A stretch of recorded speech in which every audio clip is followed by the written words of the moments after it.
YouTubers, Allergic Adventures here with the next video in my series A to Z of my MSX collection. Each episode I'm picking a game that I have in my physical MSX collection, and it's either one of my favourite or the most nostalgic from back in the day. Most of the list will probably comprise of MSX1 games because that's the system I had back in the day, but the occasional MSX2 and even MSX2 Plus game will sneak into the list, just because it represents MSX and what you can enjoy on the system. So our next letter is the letter L. It's actually another letter that there are not a tremendous amount of games starting with L. I'm actually lucky in that I have most of the games that start with L. There's a puzzle type game called Laptic. I'm not going to include that in the short list because I've never. I have it on loose cartridge. Actually, I think I've got a complete copy and a copy on loose cartridge. They're two different cartridges. I've kept the both of them, but it's never really appealed to me as a game. And then we're going to have two different categories here. So basically a shoot 'em up, and then a puzzle game series. I'm going to do the shoot 'em up first because, and to be fair, I'm going to put a bit of gameplay of both, but my choice is going to be the puzzle game. It's a bit of a spoiler there. So the shoot 'em up is a series developed by T&E Soft called Laydock.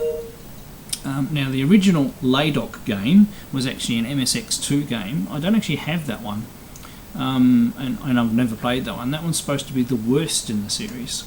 After that, they then brought out Super Laydock, which was actually for the MSX1, and it's not a bad shoot 'em up. I've got a complete copy that's in really good condition, and this is a cartridge game. I'll put some screen footage up now while I talk about it. And it's a bit of a game. When I first got it, I thought, because I paid a little bit of money for it and another one in the series, which I have in my hand here. I'll show you in a minute. And when you first start the game, it's actually quite boring and not very inspiring, and you actually need to finish one or two levels to be able to see that the game actually has a bit more to it. And I do actually quite enjoy it. And it's only really because of that slow start that I've allowed the puzzle game to pivot. Otherwise, I actually would have picked this game, and it's why I've put a bit of effort into showing you a bit of footage. And it plays quite well. So the footage I'm showing you is from level 3, and it just shows that the game's got a bit more to it, and allows you to it allows you to continue and to work your way through. And it seems to have a lot of stage variety. And the cartridge, it doesn't actually say how big it is, but it seems to have a lot in it. The opening title screen, which I didn't capture, actually has voice in it, so getting voice on a thing. So it shows what you can do with an MSX1 machine if you really know what you're doing. So I do really like this game, but just for purely nostalgia reasons, the puzzle game's going to weigh out. Now also, another one of the Laydock games that I have is actually my only other MSX2 Plus game, and it is Laydock 2 Last Attack. I only have the 2 discs in this little case with a little slip cover, and it does actually, I believe, have a proper full-size box that this sits in, but I've never seen this. This came as an added bonus. If you pay me an extra few dollars, I'll chuck in the loose disc version of this when I bought that game. And I did, and I couldn't play it at first because I didn't have an MSX2 Plus. It would load up in an MSX2, but the opening screen would flicker, and then when you played the game proper, it would flicker as well. So I actually haven't played it a lot. It's also extremely hard, but it does have really, really nice graphics, and it's a real pity that hardness level couldn't have been adjusted a little bit to make it a little bit more acceptable. So here's a quick insert of some gameplay from Laydock 2 Last Attack. Otherwise, it's such an obscure game that you don't see very often. You guys wouldn't know, find out information about it. So here's a little insert. Right, so here we go, Laydock 2. Always asks you how many players you want, and you have to put the names in first. I'll skip that startup bit. You get a bit of an intro sequence. Now this game is extremely hard. There's some very nice graphics, but it is just so damn hard.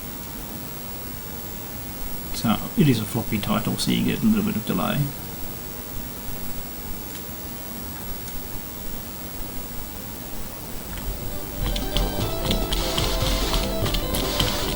So you get attacked by quite a lot of stuff, and you can't run to the backgrounds either. It's very disconcerting. And you have this sideways scroll.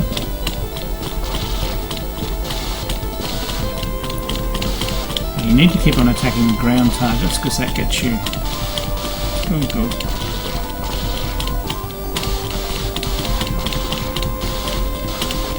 I believe that gets you more shield back and things like that.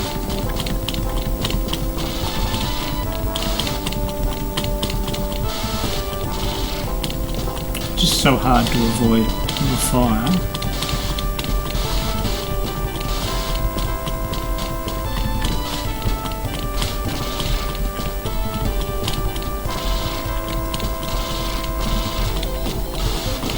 So the shield's right down. At least it's not instant death, is all the only saving grace I can say here.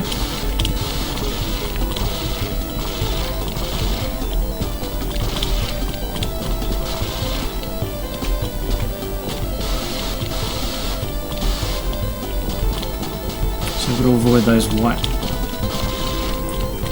you know, the cliff faces and things like that. And my last hit, one more hit and I'm done for. So, it's a nice game, it's got pretty graphics. I've just never been able to get very far in it, so it's an interesting one in the series, so I probably prefer the one for the MSX one. Right, so we've got all the games out of the way that I'm not going to pick, and you see I'm cheating heavily here. I've already given you footage from 2 games, but this is the actual game I'm going to pick for this one, and it is Lode Runner. Lode Runner is a game for MSX. It's a game played on the Apple II before then, and I was absolutely blown away that it was on the MSX. The MSX version is very good, and Lode Runner is another one of those games. Didn't start on the MSX in this particular case, but was very well supported, because not only did we have Lode Runner, we had Lode Runner 2. Now, a Lode Runner 2 copy is boxed, but it's not fantastic. It's basically more levels. And they're quite a bit harder. And I have a loose cartridge of the 3rd one, which is Championship Lode Runner. And if you've played Lode Runner, these are the hardest levels you can find. It is very difficult to progress in this. So in my gameplay I won't be showing you that one. They all look exactly the same except for the level layout. There is actually a disc version of Lode Runner for MSX as well. That's actually the one I played back in the day, because we got the disc version in store. I made a copy of it, and that's the one I kept, because I couldn't afford to buy the original game. So I'm not showing that up, holding that up as one that I have, but it's the only one from the MSX that I don't have a physical copy of. Never seen one for sale either. And it's just one of those games. It's a fairly simple concept. It looks really nice on the MSX, as nice as it needs to be. And it's a game that keeps you going for hours, just seeing whether you can get through and do one more level. And the big difference with the disc one is it actually allows you to edit your own levels as well. So it had a level editor and you could save them to disc. So I used to do that once I played through the 100 levels. So each cartridge has 100 levels on it. Once I played through the 100 levels, I started making my own, and my friend made levels for it as well. So I had a lot of fun playing this game. So it was going to be very difficult for the Laydock series to beat it through, even though they're shoot-em-ups, and I really do like shoot-em-ups. So anyway, so there's my excuse for picking Lode Runner, and let's go and do some gameplay. Right, so here we go, gameplay of the original Lode Runner for MSX. You simply start moving. I actually started the game 30 when I click the capture. Uses the 2 buttons to allow you to dig to the left and right.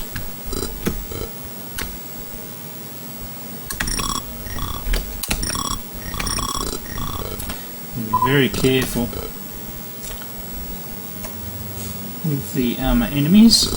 Basically the idea is you have to collect all of the boxes and the enemy guys can pick them up. Now if you kill them, like I just did then, they respawn back at their starting positions. So you also need to be careful about that. I wasn't concentrating. So let's try that again and concentrate. Now you notice that the guy up on the right picked up a box. He put it back down again actually that time. So I'll go up and get that one. So once you have all of the boxes, the exit ladder will appear. And basically you can put a hole either side of you. You can fall unlimited distances, it doesn't matter. Right, it's the last one, and now you can see the exit ladder has appeared.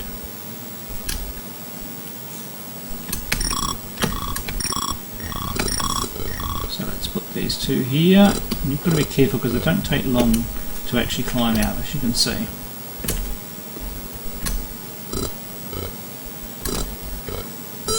And that's level 1 done, and you basically get a bonus for the amount of time you do. So let's keep going. Things get slightly more complicated. And once again, an incident of one of the guys carrying one. Let's go and get a few of these harder ones over here.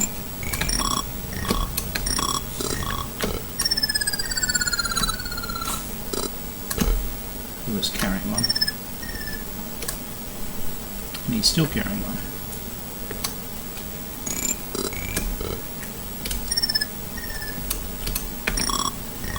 Let's get it off him. Now, we need to figure out how to get to this one. So we need to very carefully work our pathway down and get the item. There's a couple of guys coming to get me. And you've got to be very careful that you don't trap yourself. So going down in here, be very careful you don't trap yourself. So that's actually the second level done. I haven't actually played the original one for a while, but the first few levels aren't too hard. Now we're starting to get a little harder. You have to really start thinking about what order you're going to get them in. And you can, in certain circumstances, trap yourself. You also got to take into account it takes a little while to be able to actually dig a hole too, so you don't want to press it when one of the guys is right next to you.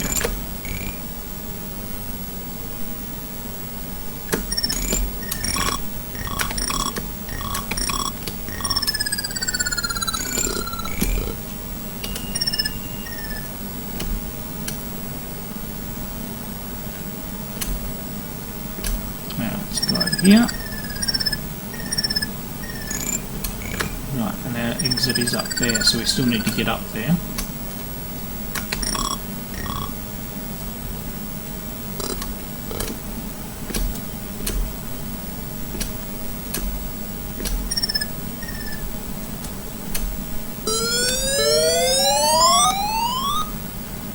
So, 3 levels, not too bad.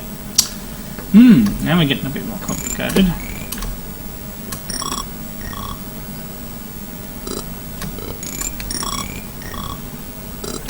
I think this is one where you have to try and get the guys to bring them to you, otherwise you won't be able to get them all.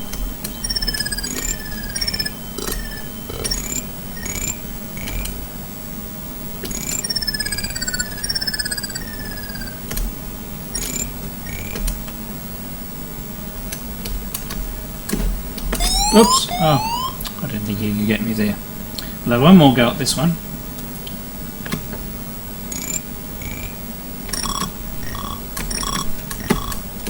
the longer the holes that are there, the greater chance that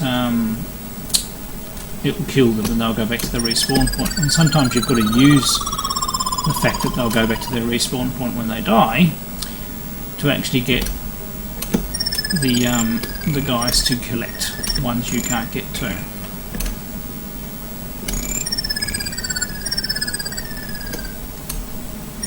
I don't think we'll have too much trouble getting these.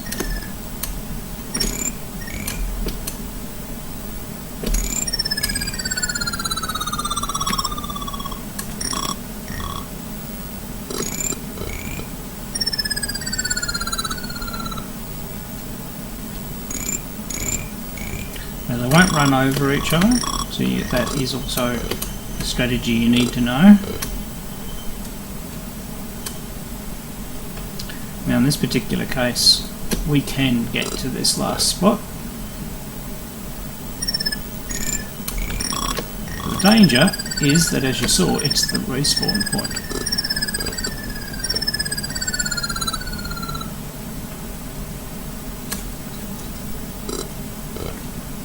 Let's see how we go. And that's level 4.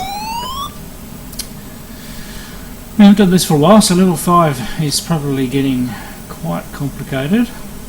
Nothing happens until you move, so you can have a bit of a look.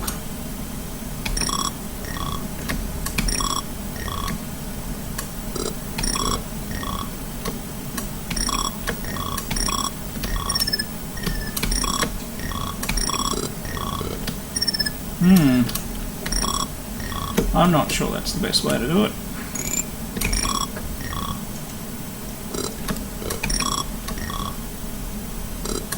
I have to think about that for a little bit. So you've got to really work out how to get to some of these harder to get ones.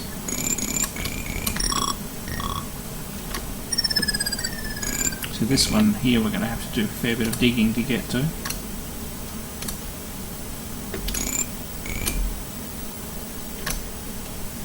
Oh, and there are invisible fall through blocks, as you saw there. So you've got to, sometimes you've just got to observe the other guys to be able to work out the path. Ah, that was a bit silly.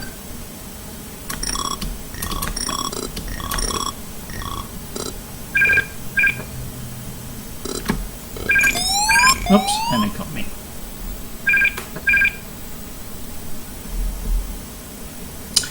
Right, so as the phone call interrupted me, that's probably enough of Lode Runner to give you a good taste. Even though I've lost a few men, you get an extra man every level. So as you can see, I still have 5 men, so I can play for a bit longer and make this video a bit too long. But I hope you've enjoyed this next game in my A to Z of my MSX collection. Big fight for this one, so very, very close. I almost chose the shoot 'em up over Lode Runner, but I do collect Lode Runner across multiple systems, so the nostalgia part won out, and I do quite like puzzly games as well as shoot 'em ups as well. So I'm Electric Adventures. Thanks to all my subscribers, thanks for watching, and I'll catch you next time.